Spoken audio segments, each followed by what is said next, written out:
嗰種苦行其實你乜嘢苦都要捱，你個苦係要破嗰個苦嘅。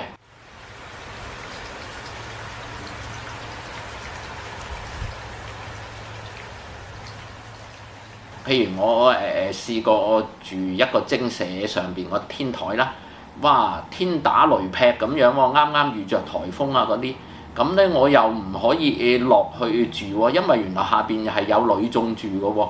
咁我唯有啊點咧？大風大雨，唯有念一句南無阿彌陀佛。咁啊，哇！佢有佢打雷，我有我喺下邊南無阿彌陀佛，南無阿彌陀佛。咁咧。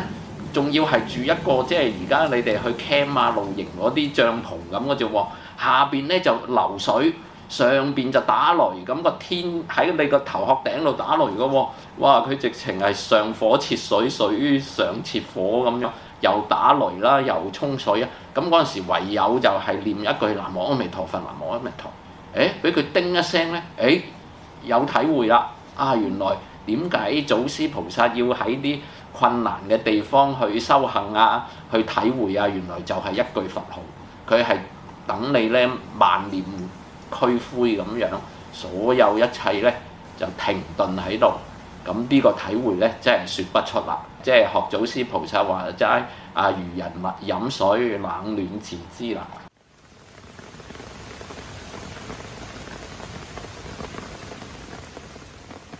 有好多人係怕苦啊嘛。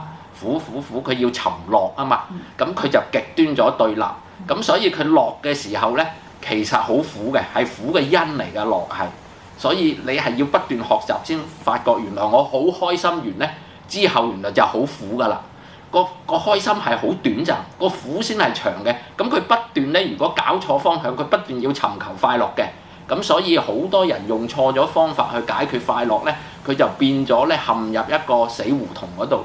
越係想尋求快樂，佢就越唔快樂，越短暫覺得個快樂。所以咧，原來喺佛教嗰度咧，佛法教我哋係要破苦嘅。